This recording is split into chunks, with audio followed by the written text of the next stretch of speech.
18 কোটি 20 কোটি মানুষ আজকে ভেসে যাওয়ার মতো অবস্থা। ভারত তার জাতীয় স্বার্থে ঐক্যবদ্ধ, আর আমরা হচ্ছে জাতীয় স্বার্থে ঐক্যবদ্ধ হতে পারি। আজকের এই ফারাক্কা মিছিল আপনারাই শুনেছেন যে শহীদ রাষ্ট্রপতি জিয়া রহমান সেই সময় রাষ্ট্রীয় ক্ষমতায় ছিল বলেই মাওলানা ভাসানীর নেতৃত্বে ঐতিহাসিক সেই লং মার্চ করা সম্ভব হয়েছিল।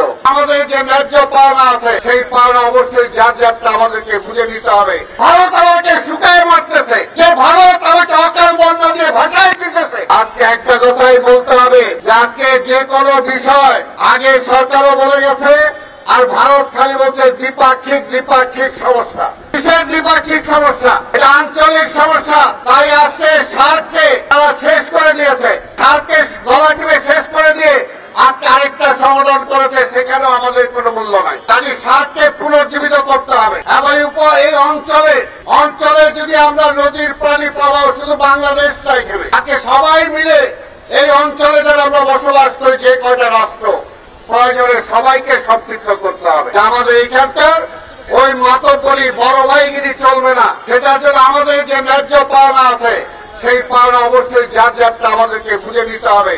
এই ব্যাপারে কোনো ছাড় নাই। এই বিষয়ে আমাদেরকে ঐক্যবদ্ধ হতে হবে। আজকে 18 কোটি 20 কোটি মানুষ আজকে ভেসে যাওয়ার মতো অবস্থা। আমাদের কোনো ভবিষ্যৎ নাই। আর আজকে জাতিসংঘের দোহাই দিয়ে আজকে সেখানে রোহিঙ্গাদের নামে মানবিক করিডোর, এবং আমার মানবিক করিডোর কোথায়? যে ভারত আমাকে শুকায় মারতেছে। প্রতিবার কত অসংখ্য মানুষ নগদ পেমেন্টে 500 টাকা পর্যন্ত ক্যাশব্যাক, আর লেনদেনে প্রতিদিন ডিপ ফ্রিজ এবং ঘন্টায় ঘন্টায় এসি টিভি সহ দারুণ সব গিফট মারা যাচ্ছে। আজকে সেটার জন্য তো কোনো চিন্তা চেতনা দেখি না।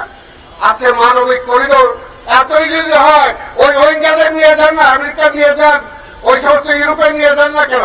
নাহলে ভারতে পাঠায় দেন, চীনে পাঠায় দেন। আজকে বাংলাদেশে এখনো ভারত পুশিং করে। আজকে পরিষ্কার কথা বলতে চাই, জনগণের মাথায় হাত চাপ দরকার পড়ে নাই। সেই কারণে নির্বাচনটা এখানে প্রয়োজন।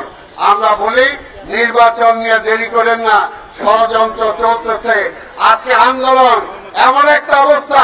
আরে ভাই, এই সরকারের অধীনে কিসের দাবি যাওয়া? দাবি যাওয়া তো আমরা একটাই করেছি, যে আমরা গণতন্ত্র খেয়ে ফেলছিল, আমার ভোট খেয়ে ফেলছিল, সেটাকে ফেরত পাওয়ার জন্যই একটা নিরপেক্ষ সরকার দরকার ছিল। সেটার জন্য আমরা বসাইছি। ওই যে জাতীয় সরকার এই সুযোগও পাইতো না। তাই আজকে বলতে চাই, অন্যদিকে আজকে না নিয়ে পরিষ্কার সবাইকে ঐক্যবদ্ধ হইতে হবে জাতির স্বার্থে। আর ভাই, ভারতের সমালোচনা করি, ভারত তার জাতীয় স্বার্থে ঐক্যবদ্ধ হতে পারে, আর আমরা হচ্ছে জাতীয় স্বার্থে ঐক্যবদ্ধ হতে পারি। এটা কার ব্যর্থতা? এটা কি বিএনপির ব্যর্থতা? বিএনপি তো এই পর্যন্ত বাংলাদেশের জন্ম হওয়ার পরে প্রত্যেকটা ঐতিহাসিক যে স্বাক্ষর রেখেছে এই দেশে বাংলাদেশে, সেটা রেখেছে বিএনপি।